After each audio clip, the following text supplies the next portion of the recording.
Welcome back. In a recent video, we discussed how addresses are important. Devices need them so they know where to send their data. IP addressing is a good example of this. Not only does it include the address of the device, but the address of the network that the device is in. That means, with one simple address, we can find a device on our local network or on the other side of the world. IP addresses come in two different flavors. These are called IPv4 and IPv6, and they look quite different. IPv6 is newer, but IPv4 is still more common, so we're going to focus our attention entirely on IPv4 for now. Firstly, this is what an IP address looks like. It's 4 numbers separated by dots. Each of these numbers is called an octet, as each number is an 8-bit value. We break it up into 4 separate octets to make it easier for us humans. Oh, and if you're having trouble remembering what an octet is, think of an octopus. An octopus has 8 tentacles, an octet has 8 bits. 8 bits means that these numbers can range from 0 to 255. That means that an IP address starts at 0.0.0.0 and ends at 255.255.255.255. We call a range of addresses the IP space. Straight away, you can see that knowing how binary works is important for IP addressing. If you don't know binary, or if you need a refresher, I have a video to help. I'll add it to the description. IP addresses are actually 2 addresses in one. The IP address is the address of the device, but it's also the address of the network that the device is in. 2 addresses in one? How is this possible? Let's take a look at this sample IP address here, 172.16.0.1.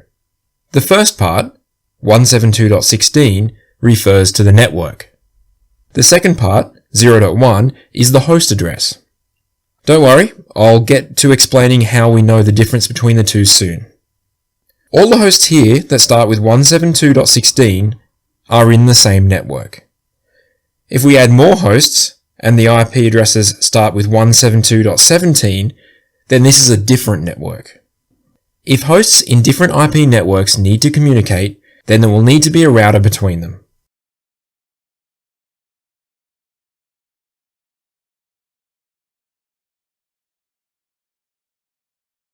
You're probably wondering, is it always the first half of the address that represents the network? Short answer, no. How then do we know which part of the IP address is the network and which part is the host? The answer to this question, strangely, has changed over time. So let's start back at the beginning and we'll work along from there. When the Internet Protocol was first created, the first octet always represented the network, and the following 3 octets were used for hosts. The largest value that we can get out of a single octet is 255. That means that there was only room for 255 different networks. On the other hand, 3 octets meant that there could be over 16 million host IPs in each network. This sounds a little unbalanced, but in the beginning the internet was not international and there were only a few organizations using it. But as the internet started to grow, it became obvious that this wouldn't work for very long. 255 networks just wasn't enough. So, back in 1981, a new method was introduced. This broke the entire IP space into 5 classes. That's class A through to E. Class A, B, and C were used to address devices. Class D is for multicast, and we'll touch on that a little in the next video. Class E is reserved for special purposes. So Class A, B, and C are the ones we need to think about right now. There are a small number of Class A networks, but each network supports a large number of hosts. Class A works a bit like the old method. The first octet is the network, and the remaining 3 octets are for hosts. However, the first bit of the network is always 0. That leaves 7 bits for us to allocate to our networks. That means there are 128 Class A networks, with more than 16 million possible host IPs per network. The class A address space then is 0.0.0.0 through to 127.0.0.0. There is a small catch with this though. Networks starting with 0 and 127 are reserved. So the usable class A space is really 1.0.0.0 to 126.0.0.0. Class B networks are used for a medium number of hosts. The first 2 octets are used for the network, and the second 2 are used for host addresses. The first 2 bits of the network are always 10, which leaves 14 bits, or 16,384 possible networks. Each network can have over 65,000 hosts. The total Class B IP space is from 128.0.0.0 to 191.255.0.0. Class C are small networks, but there are a lot of them. The first 3 octets are just for the network. The first 3 bits are always 110, leaving 21 network bits, or a little over 2 million networks. With only 1 octet left though, we can have only 256 host IPs per Class C network. The address space ranges from 192.0.0.0 to 223.255.255.0.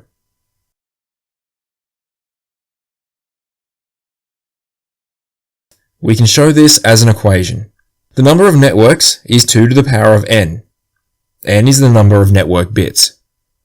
So Class B has 14 network bits. 2 to the power of 14 is 16,384.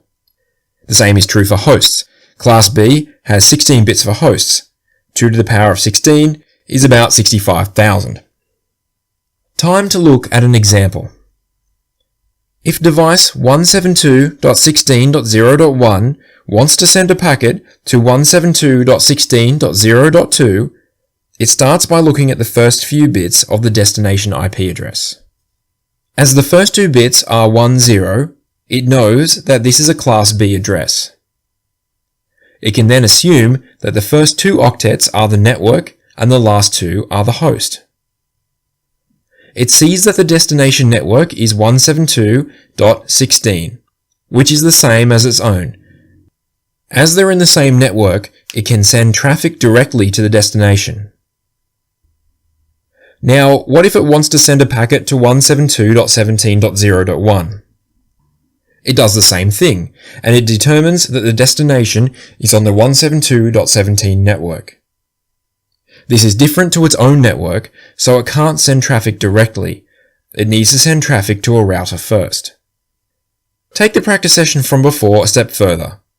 Tell me which part of each address is the host address.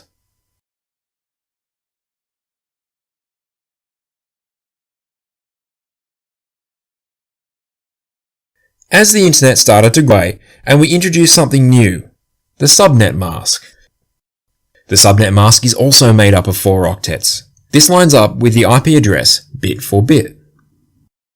The bits set to 1 tell us which part of the IP address is the network. The 0 bits are used for hosts. It's important to notice that all the 1s go on the left and all the 0s go on the right. We never mix up the 1s and 0s in a subnet mask. Take a Class A address for an example. We know 8 bits are used in the network, so the subnet mask would look like this. 8 1-bits for the network, the remaining 24 bits set to 0 for hosts. A Class B address follows the same rules. 16 bits for the network, set to 1, and the host bits set to 0. And finally Class C. Well, you get the idea by now. Is this making sense so far? The subnet mask tells us which part of the IP is for the network and which part is for the hosts. But this hasn't really addressed our original problem yet, has it? So far, we've just seen a different way to show Class A, B, and C addresses. So far, we haven't seen anything on how to save IP addresses. The real power of CIDR is the ability to break a large network into small ones. We call this subnetting. Let's say that you have the classful network of 172.16.0.0. This would have the subnet mask of 255.255.0.0. This allows for about 65,000 hosts. That's a lot of hosts. That might be fine if we have one massive office, but what if we have several smaller offices?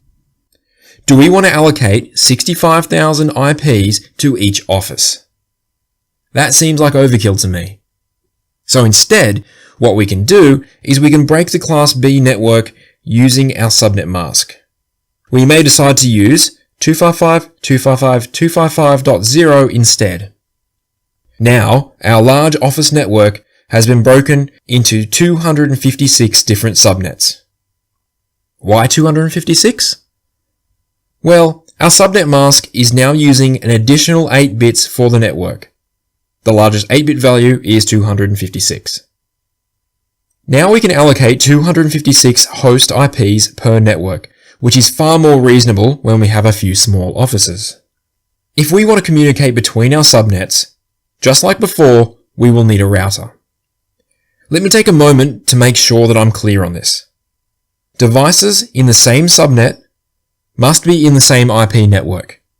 If not, they will not be able to communicate.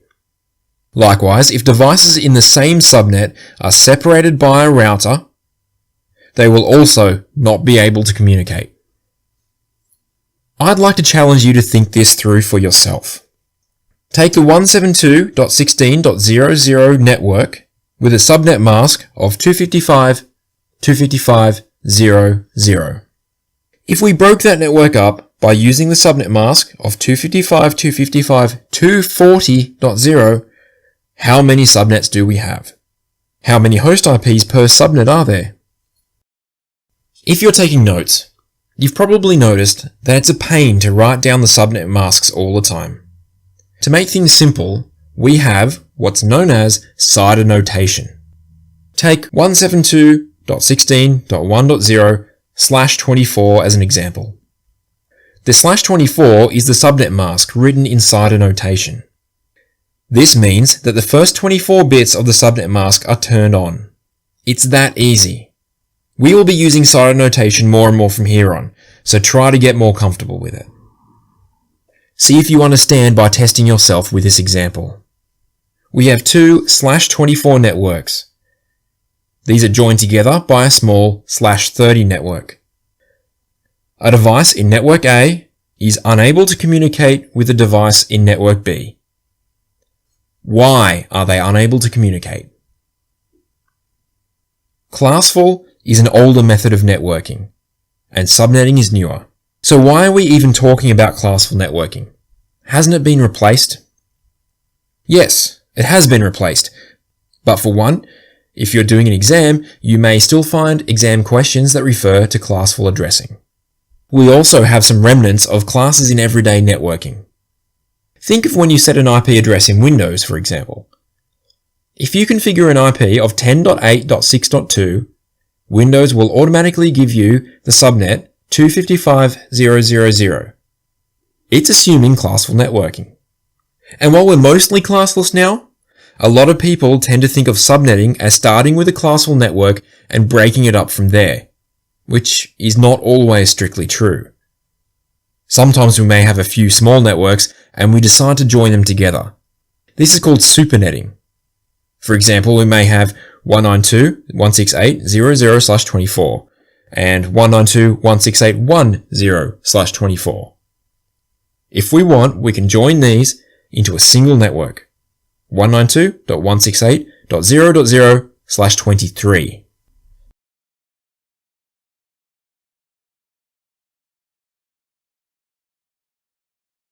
At the end of part 1, we talked about classless interdomain routing, or CIDR.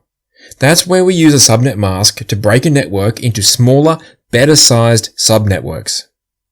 This helps us to conserve IP addresses. We can build on this by introducing to you a concept called Variable Length Subnet Mask, or VLSM. This helps us to conserve even more IP addresses. Let's take our 172.16.0.0/16 network as an example again. We previously spoke about breaking it up into 256/24 networks. We did this because we had several smaller offices rather than one large one. Now, we have 256 IPs in each network. But we also have links between our offices. These are also a kind of network. They may be very small though, with only a router at each end. No printers, workstations, or anything like that. If these networks are all /24s, we're wasting over 200 IP addresses per link. What we can do instead is choose one of our /24 networks and break it up even further. Maybe we could break it into /30s.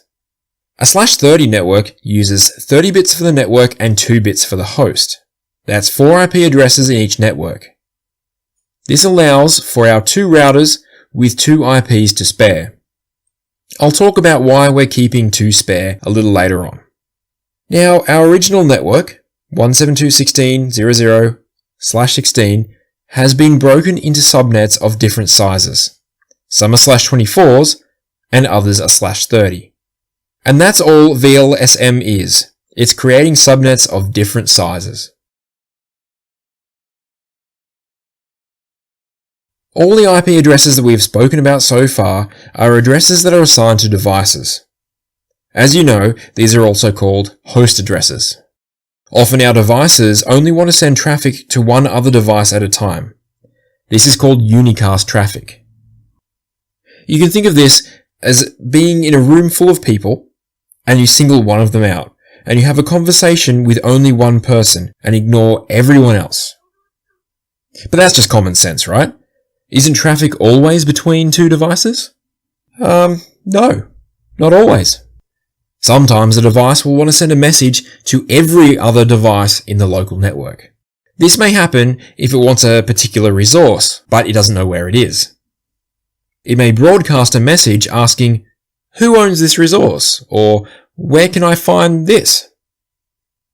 As I've just hinted, this is called broadcast traffic. Imagine you're back in that room full of people, and someone gets up to the microphone and makes an announcement. They're sending a message to everyone at once. To broadcast to every device, we have a special IP address. I'm sure you won't be surprised to find that it's called the broadcast IP. So which IP is the broadcast IP? It is the very last IP in the local network. Always. The last IP address is the IP where all host bits are turned on. Taking the 172.16.2.0/24 network as an example, the last IP is 172.16.2.255. So, as this is special, you can never configure a device with a broadcast IP. And while we're talking about addresses that you can't allocate to devices, there's another one, and that's called the network address. The network address is kind of the opposite to the broadcast address. It is when all the host bits are set to 0.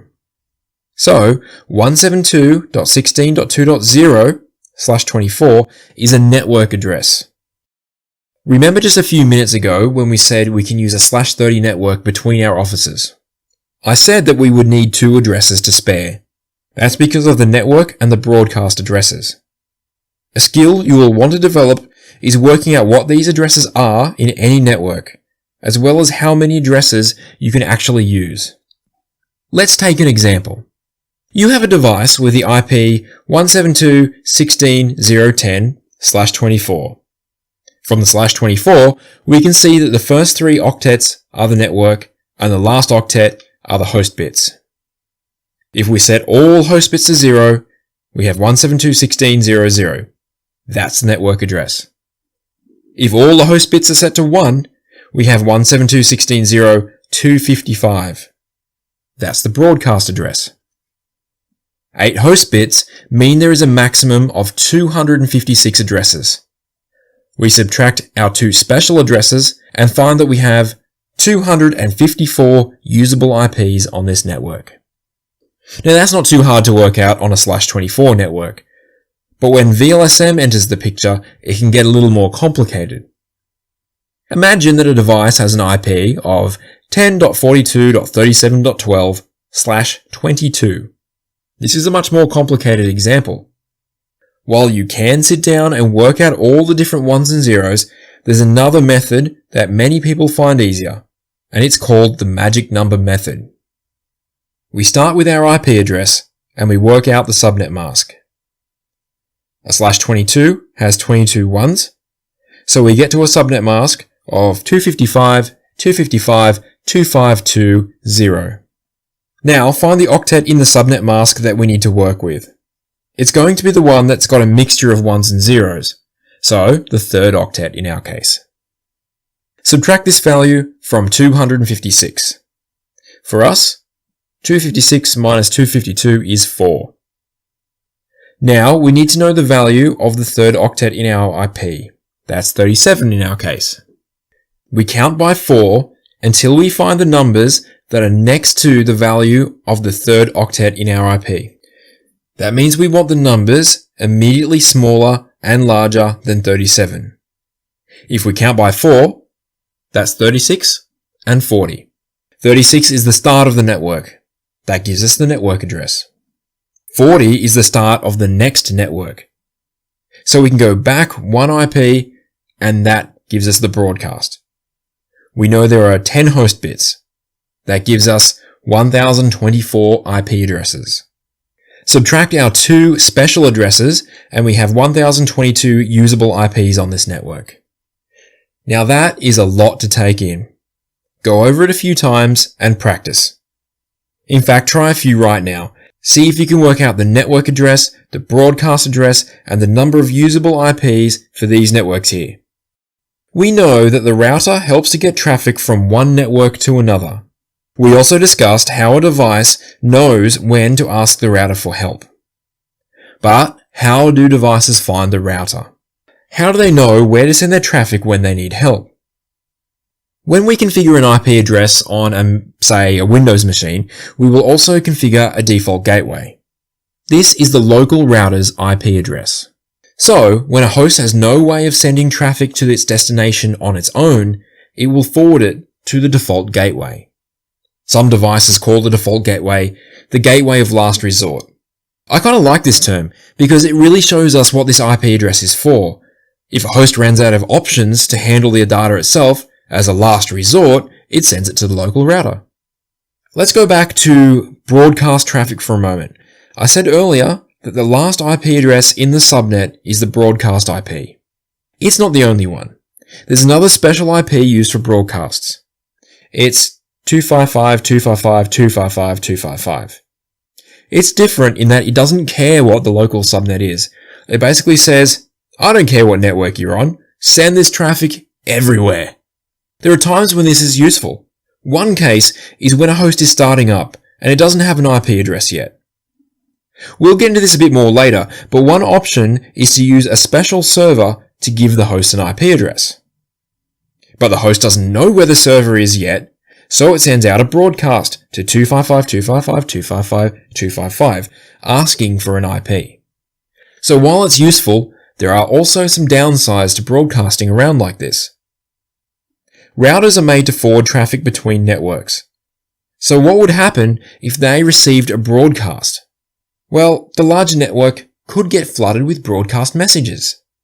Also, if a broadcast message gets forwarded from one router to another router, it may get stuck in a loop. The simple solution to this is routers never forward broadcast messages. All IP broadcast messages stay within the local network. That makes us wonder then, what if we do need to announce something to other parts of our network? An example of this might be a server that's sending a video stream. Several devices in the network want to tune in and watch this video stream.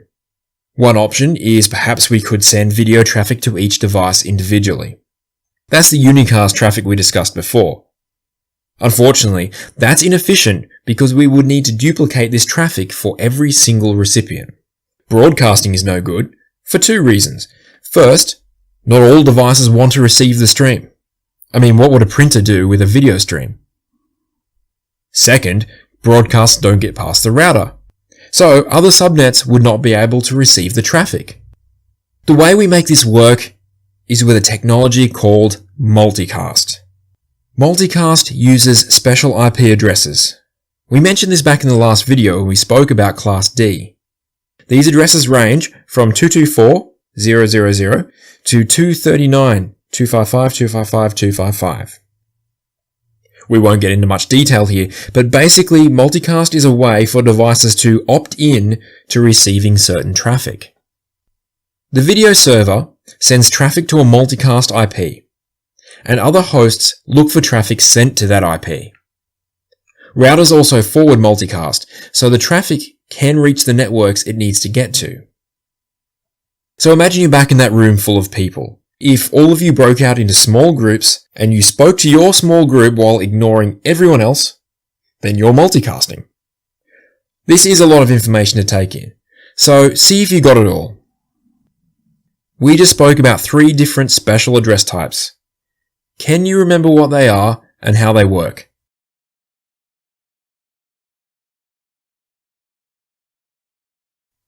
IP addresses need to be unique if they are to work properly. It's like your home address. If someone somewhere else in the country has exactly the same address as you, your mail might end up at their place, or their mail may end up at yours. So how do we make sure that the IP addresses in your network are unique? What's to stop someone else in another company using the same addresses that you have? IP addresses are managed by an organization called the Internet Assigned Numbers Authority. They give large blocks of addresses to sub-organizations around the world called regional internet registries. Each RIR has a different name.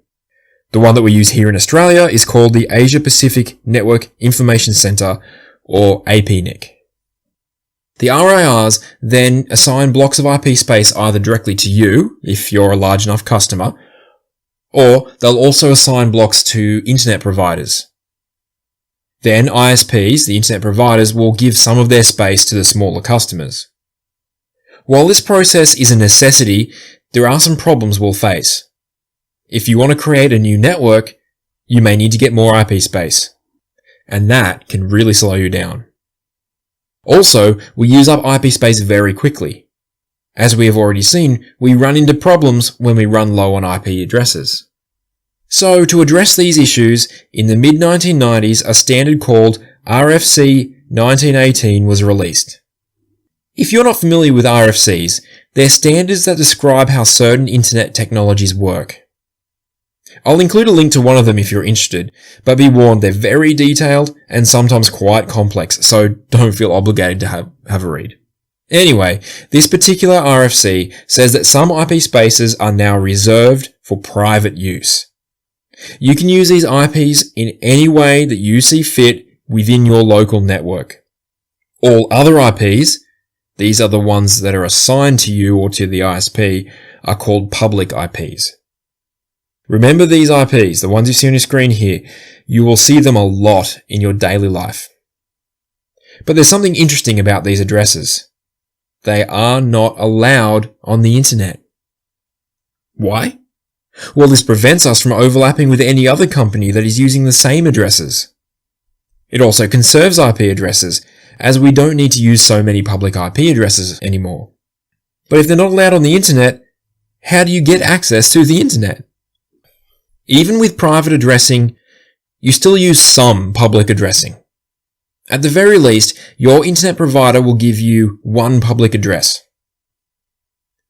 Let's say you have a device in your network with the IP 172.16.0.1. When it sends a message to the internet router will alter this message to use a public IP address. This is a process called NAT, or Network Address Translation. It's a topic all of its own, so I won't go into any more detail on this right now. We'll cover that in another video some other time. Let me propose this simple question. Which RFC defines private addresses? Which private address ranges does it define?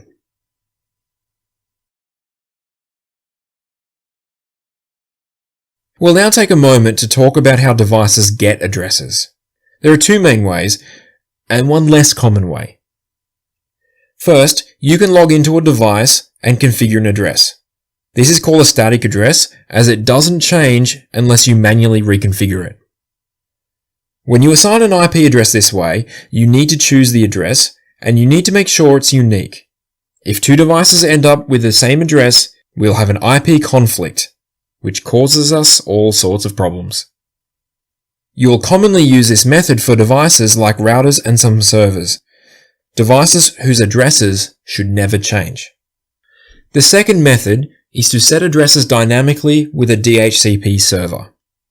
A DHCP server has a pool of IP addresses available to it. When a device starts up, it broadcasts a message around the local network to find the DHCP server. The server then gives it an IP address from its pool. The server makes sure that it doesn't give the same IP address to more than one device. Also, there's no guarantee that the device will get the same IP address each time. That's part of what makes this process dynamic. This is good news for workstations, laptops, phones, and tablets. These are devices that may be mobile, and will need to get a new address whenever they move to a new network. There's also a lot of these devices, so it's an easier method than logging into every single device and configuring them manually.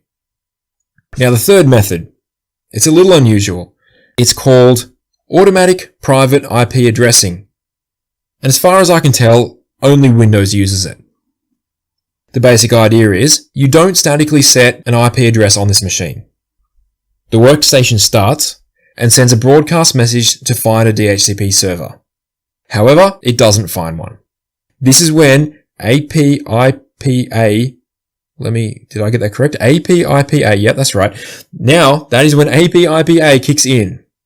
It picks a random IP from the 169.254.00/16 space and assigns that to the workstation.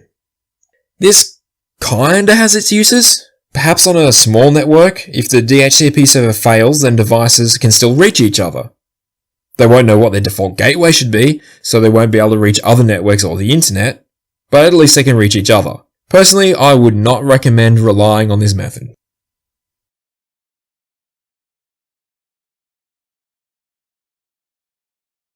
When we looked at the OSI model, we learned how extra headers are added to the data before it is sent. This adds information needed for delivery. It's like writing an address on an envelope. IP is no exception to this. It adds the header that you see here. Not all the details that you will see will make a lot of sense right now. We'll cover a few of the fields, but we won't get into a lot of detail.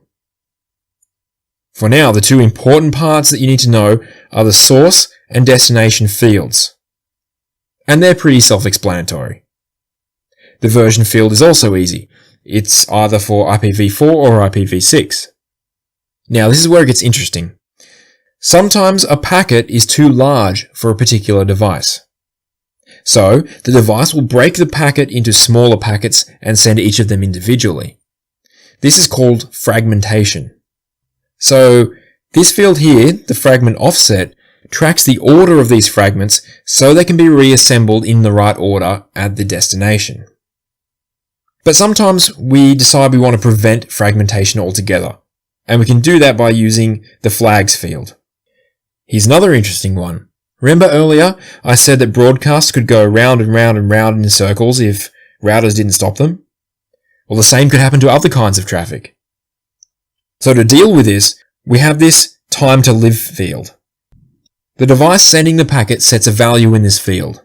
Every time the packet passes through a router, the TTL value is lowered by 1. If it gets all the way to 0, the packet is dropped. This is how we prevent a packet from looping forever if there is some sort of error